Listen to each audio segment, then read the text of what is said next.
भगवान शंकर का गुणगान कर रहा है। माता पार्वती जी के साथ में शिव जी का मंगल विवाह हुआ। शिव दूल्हा बने, पार्वती दुल्हन बनी।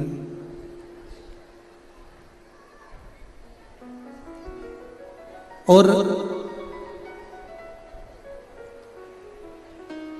दोनों का मंगल विवाह होने के बाद में जब ग्रस्त जीवन की जो शुरुआत,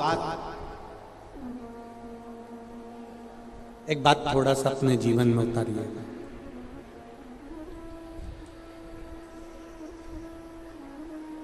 अच्छा लगे तो अपने जीवन में उतार कर जरूर रखना कि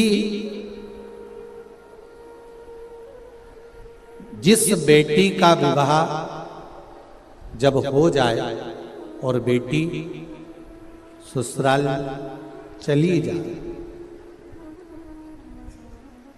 तो मेरी माताओं से, मेरी दीदियों से, मेरी बहनों से निवेदन करूंगा कि जब बेटी का विवाह हो जाए और बेटी ससुराल चली जाए तो निवेदन है बेटी को यह सीख देकर बताना, उस जगह पर रहकर उसको समाप्त कर।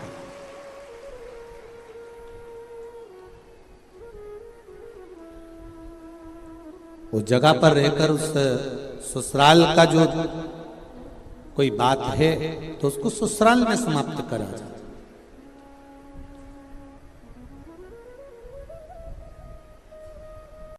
बड़ों की, जितने घर में जो बुजुर्ग होते हैं ना, घर के जो बड़े होते हैं, बड़ों की बात आज के जमाने में कोई नहीं मानता, पर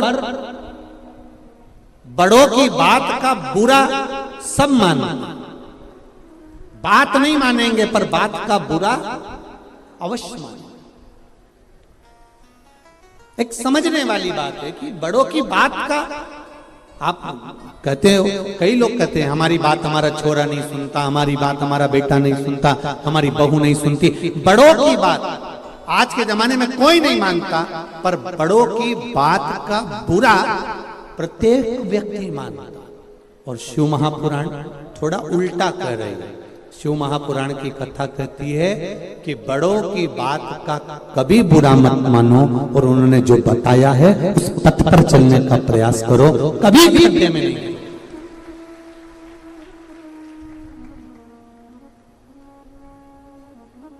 बड़ों की बात अगर मानकर चलोगे तो जिंदगी में कभी नीचे नहीं गिरोगे। एक बड़ा सुंदर संवाद आता है, एक लड़के की शादी नहीं हो रही और लड़के की शादी नहीं हो रही, बड़े परेशान हो गए लड़के के मम्मी पापा, पिताजी, माताजी कि लड़के की शादी नहीं हो रही।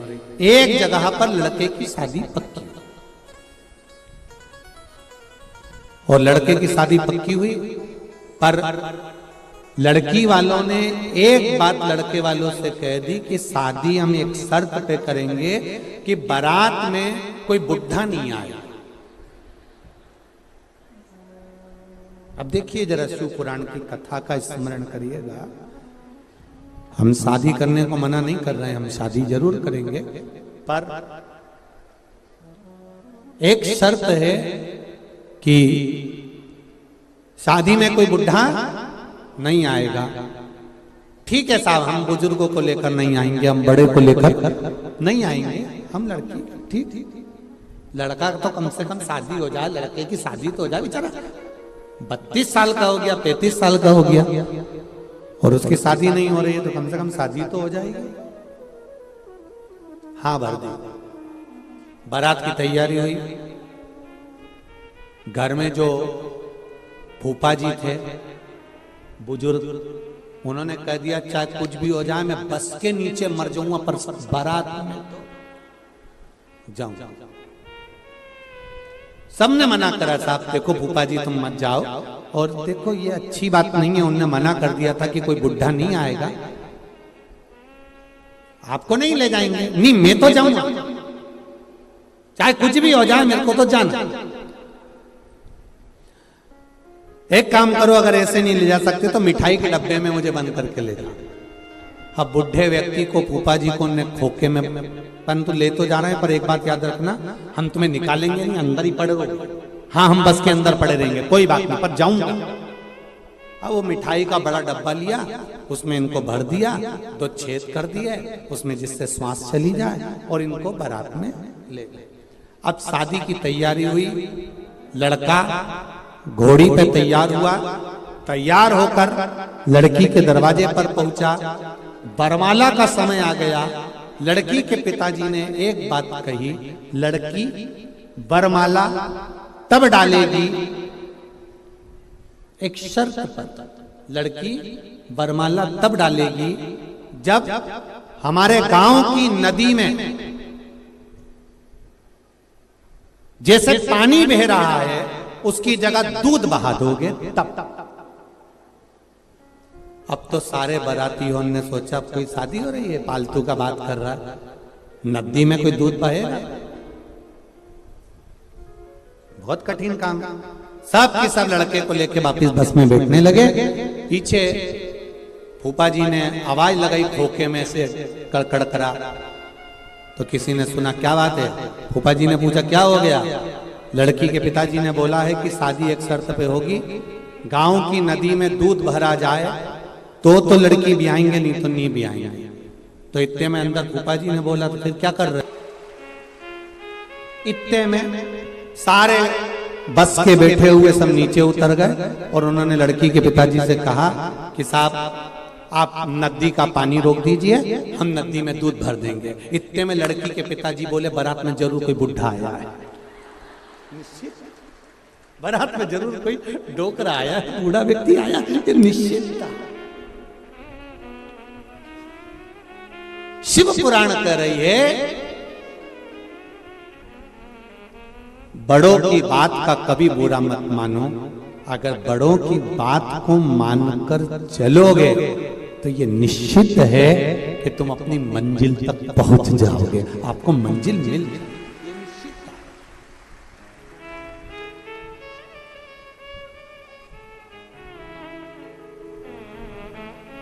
अब मानो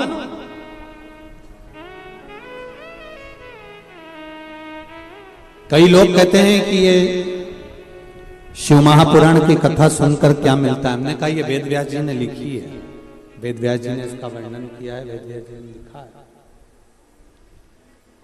और यदि वेद व्यास जी ने इसका वर्णन किया है, लिखा है, तो ये निश्चितता है कि इससे कुछ ना कुछ तो मिल सकता। ऐसा नहीं है कि शिव महापुराण से नहीं मिलेगा। शंकर भगवान माता पार्वती जी के साथ में विराजमान हुए हैं कैलाश धाम पर, और जो परिवार का एक क्रम जो प्रारंभ हुआ है, परिवार का एक जो तत्व प्रारंभ हुआ, पार्वती जी का नियम था, शिव जी भगवान की भक्ति में डूबे रहते थे और पार्वती मैया भगवान शंकर की सेवा में निरंतर लगी रहती थी, निरंतर। मेरा संपूर्ण माताओं से निवेदन, भाइयों से निवेदन है, जितने घर के बुजुर्ग हैं, बड़े हैं, उनसे भी निवेदन है, प्रयास करो, थोड़ा डीले कम करो अंदर वाले, आप प्रयास करिए अपने जीवन का।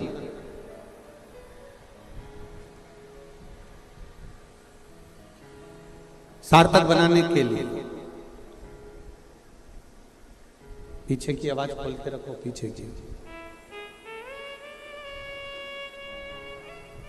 एक पति और पत्नी का जो जीवन होता है,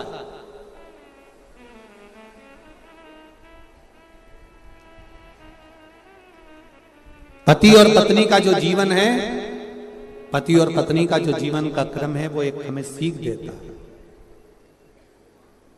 क्या सीख देता है? वो हमको बताता है कि जब विपदा की थोड़ी सी भी घड़ी आए,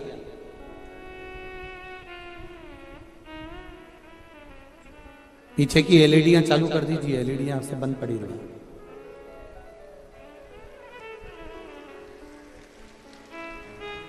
विपदा की जब घड़ी आए, उस विपदा की घड़ी में शिव महापुराण की कथा कहती है पति और पत्नी को कदम से कदम मिलाकर अग्रणी चलना चाहिए। विपदा की जब घड़ी है,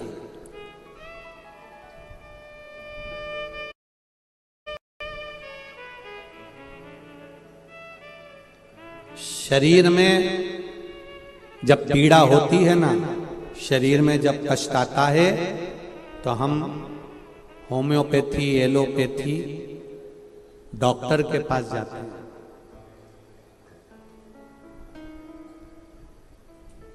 शरीर में जब कष्ट हुआ, शरीर में जब पीड़ा हुई, शरीर में जब दुख हुआ, शरीर में जब पीड़ा हुई तो हम होम्योपैथी, एलोपैथी, डॉक्टर के पास जाते हैं और उनसे थोड़ी सी दवाई लेकर अपने शरीर की पीड़ा को मिटाते हैं। उसी तरह शरीर में पीड़ा होती है तब हम डॉक्टर ढूंढते हैं। और शिव पुराण कहती है जब मन में पीड़ा हो तो शिव महापुराण की कथा को ढूंढो। मन की पीड़ा, आप अगर रोना भी चाहते हो और अपने दिल की बात किसी से कहना भी चाहते हो तो किसी से मत कहो। कहना है तो आपके नजदीक में जो शंकर जी का मंदिर है वहां पर जाकर 2 क्षण बैठकर एक बेलपत्री में लेकर और शिव जी से अपने दिल की बात कह दो। वो दुख भी मिटाएगा, पीड़ा भी मिटाएगा और गले भी लगाएगा। वो शंकर हमने मोबाइल के सम्मुख में शिव महापुराण की कथा का रस तत्व ग्रहण करो। और जितने कानपुर के पास के रहने वाले हैं, आप लोगों से भी निवेदन है, मौका मिला है उत्तर प्रदेश वालों को, कानपुर वालों को कथा सुनने का, 16 तारीख से 22 तारीख तक कथा सुनकर अपने जीवन को सार्थक बना लो। ये मौका नहीं मिलने वाला। आज कितने दिन हो गए कथा को? जम के बोलो जरा। 3। कितने बचे? रायपुर वालों को 5 दिन मिले थे, अब केवल 2 दिन बचे। तो इसका मतलब ये नहीं है कि तुम 2 दिन में सब यहीं टूटमान हो जाओ। हाथ जोड़ के निवेदन है सबसे, जितने लोग ट्रेन से आ रहे हैं, बस से आ रहे हैं, बहुत हो गए। अब यहाँ बहुत सारा ग्राउंड, रोड सब भरे पड़े हैं। पूरे रायपुर की होटलें फुल पड़ी हुई हैं। हाथ जोड़ निवेदन है अपने आप। अब आगामी जब कार्यक्रम रहे उसका आनंद लीजिए। घर पे बैठकर आस्था चैनल पर कथा को सुनो, तत्व को जानो। शंकर भगवान शिव के शिव महापुराण की कथा कर रहे हैं। भगवान शंकर और माता पार्वती दोनों ही भगवान की भक्ति में डूबी रहती, शिव भी और माता पार्वती।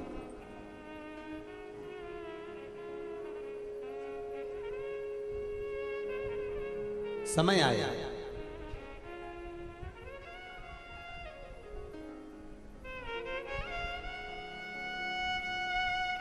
भगवान शंकर के तेज कुंज से,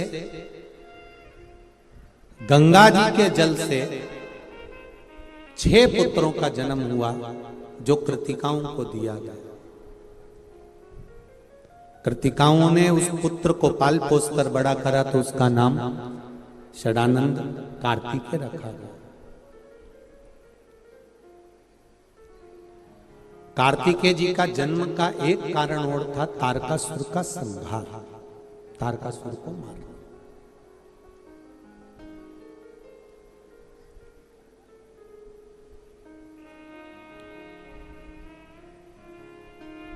जब तारकासुर का उपद्रव बढ़ गया, चारों तरफ हाहाकार मचने लगा। तारकासुर ने मांगा भी तो क्या मांगा कि मरूं तो शिव जी के पुत्र के द्वारा मरूं, क्योंकि तारकासुर कोई साधारण नहीं था। तारकासुर कोई साधारण नहीं है। तारकासुर शंकर भगवान से बहुत स्नेह करता है, बहुत प्रेम करता है, बहुत वात्सल्य रखता है।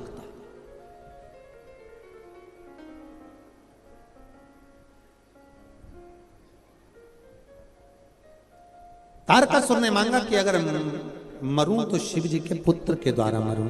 और शिव जी की कृपा हुई, तारकासुर को मारने के लिए कार्तिकेय का जन्म हुआ।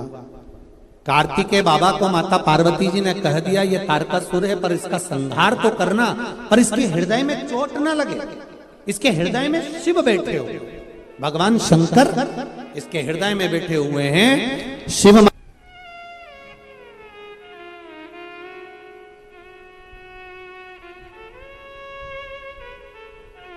आप उसका दिल कभी ना दुखा।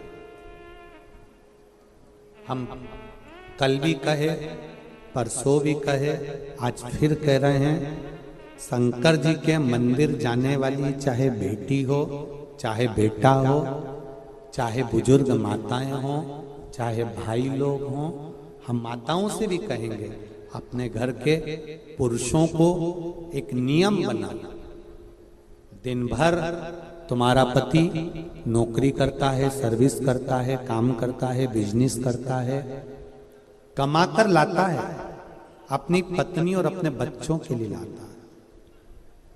अगर कमाकर लाया है तो अपनी पत्नी और बच्चों के लिए लाया। एक निवेदन, बिजनेस करना है उसको, नौकरी करना है उसको, सर्विस करना है उसको, तो जो भी वो कर रहा है उसको परिवार को चलाने के लिए थोड़ा ना थोड़ा झूठ तो बोलना पड़ेगा, थोड़ी बेईमानी करना पड़ेगा, थोड़ा छल करना पड़ेगा, थोड़ा कपट करेगा। पर बेईमानी कर कर, छल कर कर, कपट कर कर, झूठ बोलकर वो अपने परिवार का भरण पोषण करता है। कमाकर अगर लाकर देता है तो वो अपनी पत्नी के हाथ में देता है। इसलिए धर्म पत्नी का एक नियम होना चाहिए, वो जाने कि झूठ इसने बोला है, कपट इसने करा है, बेईमानी इसने करी है, कमाकर लाकर मुझे दिया है। अगर नरक का भोग भी भोगेगा ना तो इसको भोगना पड़ेगा। उस नरक के भोग से मैं कैसे उसको बचा सकती हूँ? तो धर्म पत्नी से निवेदन है, अपने घर के पति से, अपने बच्चों से एक निवेदन करना प्रारंभ करो कि सुबह एक लोटा जल ले जाकर शिव जी को चढ़ाना चालू करो, क्योंकि तुम्हारे कर्म का भोग तुम्हें भोगना पड़ेगा। अगर एक लोटा जल चढ़ा दोगे तो ये तुम्हारी लेखन में जो लिखा है वो समाप्त हो जाएगा। ये निश्चित है, ये निश्चित था।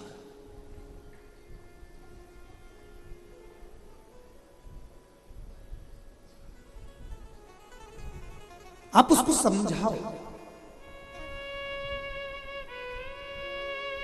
माना आज का जमाना, लोग कहते हैं कि आप जल चढ़ाने से होता क्या है। आज का जमाना जरा विचित्र है, लोग बात प्रश्न बहुत करते हैं, बहुत प्रश्न।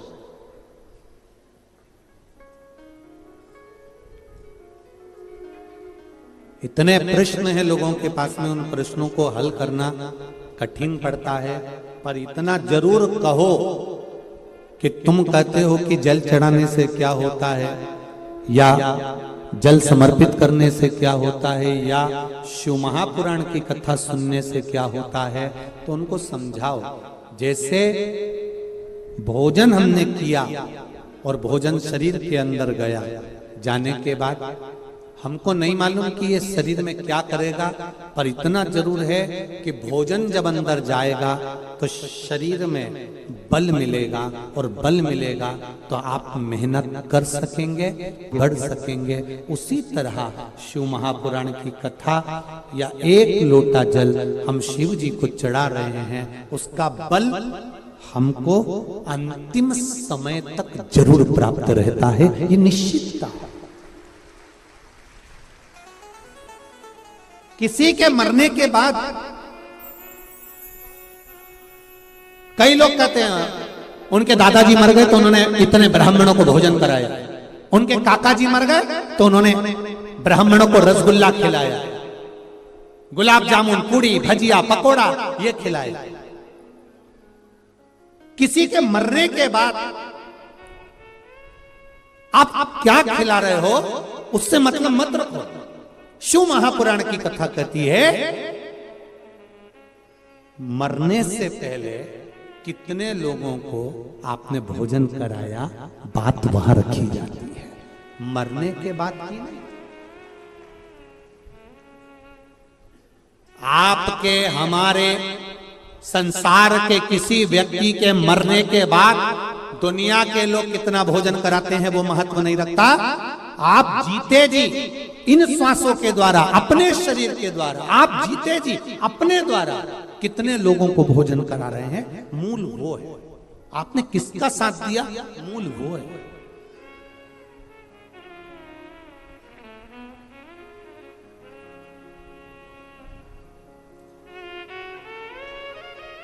मूलता